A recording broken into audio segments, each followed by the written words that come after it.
Já vamos fazer a nossa conexão com Brasília. É a Natália Pazzi que está entre nós hoje para falar de dois assuntos. Vamos começar, Natália? Boa tarde para você.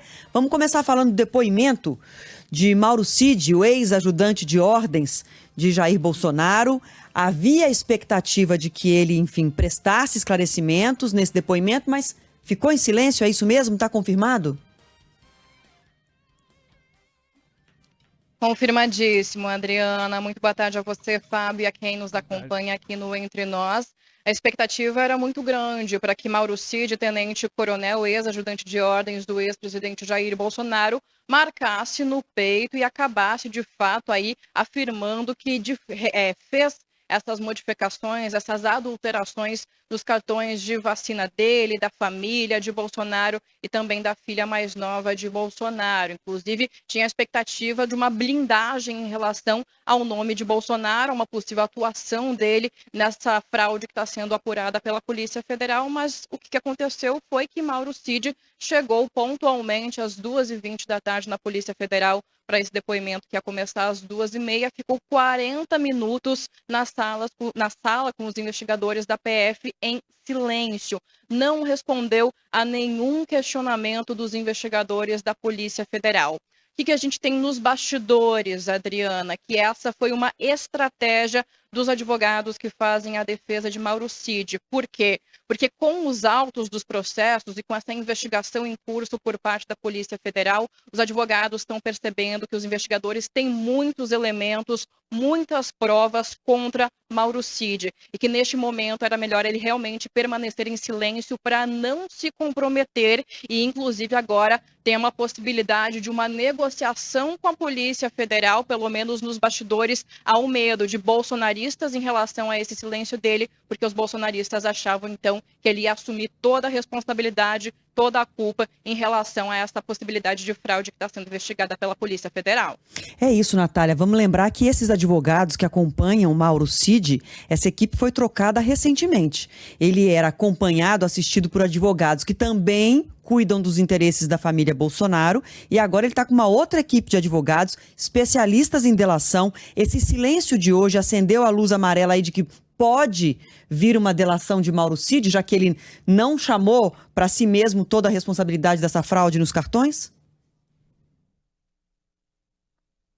O que os advogados vêm dizendo, Adriana? A gente sabe, desde outros depoimentos na Polícia Federal, há muito tempo já, que esse silêncio nos interrogatórios é direito constitucional. Ninguém é obrigado a criar essas provas contra si. Mas hoje tinha, sim, essa expectativa de que ele falasse, porque mesmo com essa troca dos advogados aí da defesa dele, tendo agora um advogado especialista em delação premiada, não tinha até antes desse depoimento de hoje essa tratativa para que essa delação premiada acontecesse.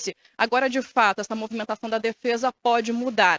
Conversando com interlocutores do ex-presidente Jair Bolsonaro, eles acendem esse sinal de alerta agora. Eles avaliam que esse silêncio de Mauro Cid pode sim prejudicar Bolsonaro, diante inclusive do depoimento de Bolsonaro na última terça-feira, em que ele negou que soubesse de qualquer coisa, mas acabou dizendo que Mauro Cid sim era a única pessoa, o único militar que tinha acesso ao Conect SUS do Ministério da Saúde de Bolsonaro, ou seja, os dados de vacinação dele. E agora, então, o que esses bolsonaristas eles avaliam?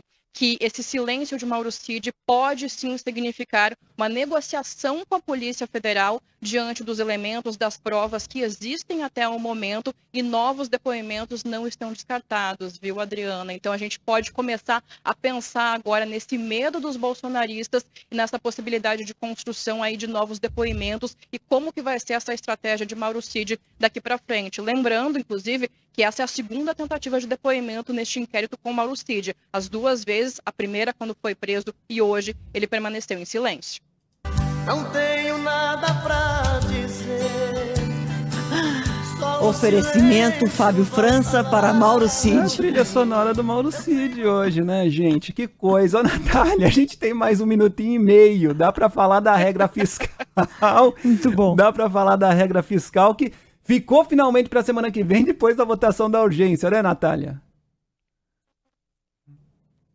É isso, Fábio. Vamos tentar resumir, então, essa história da regra fiscal. Ontem a gente teve na Câmara dos Deputados, então, essa primeira prova de fogo do governo federal com o Congresso, urgência da regra fiscal que foi aprovada com uma ampla maioria, mas com rejeição, inclusive, de partidos da base aliada, PSOL e Rede, que estão cobrando aí e apresentando emendas para retirar gastos com saúde, com educação desses limites. Mais de 40 emendas que já foram apresentadas a esse texto. Na semana que vem, quarta-feira que vem, muito provavelmente, a gente vai ter a votação na Câmara do mérito do projeto, então, com apreciação dessas emendas. E qual que é o bastidor que a gente tem aqui do Congresso Nacional? Que essa é uma vitória mais para Arthur Lira, presidente da Câmara, do que para Fernando Haddad, ministro da Fazenda, que foi um grande articulador desse texto aqui no Congresso. Ou seja, uma moeda de troca que Lira está mostrando com essa votação da urgência de ontem ao governo federal, ao presidente Lula, que se tiver essa moeda de troca, essa entrega de poder, podemos dizer assim, a Arthur Lira, ele consegue devolver esse poder, então, que ele tem no Congresso Nacional ao governo com essa votação expressiva. Então, na semana que vem, expectativa de cerca de 350 votos e uma possibilidade aí de vitória ao governo federal mesmo, com essas mudanças que vão acontecer no texto, depois seguindo aqui para o Senado Federal.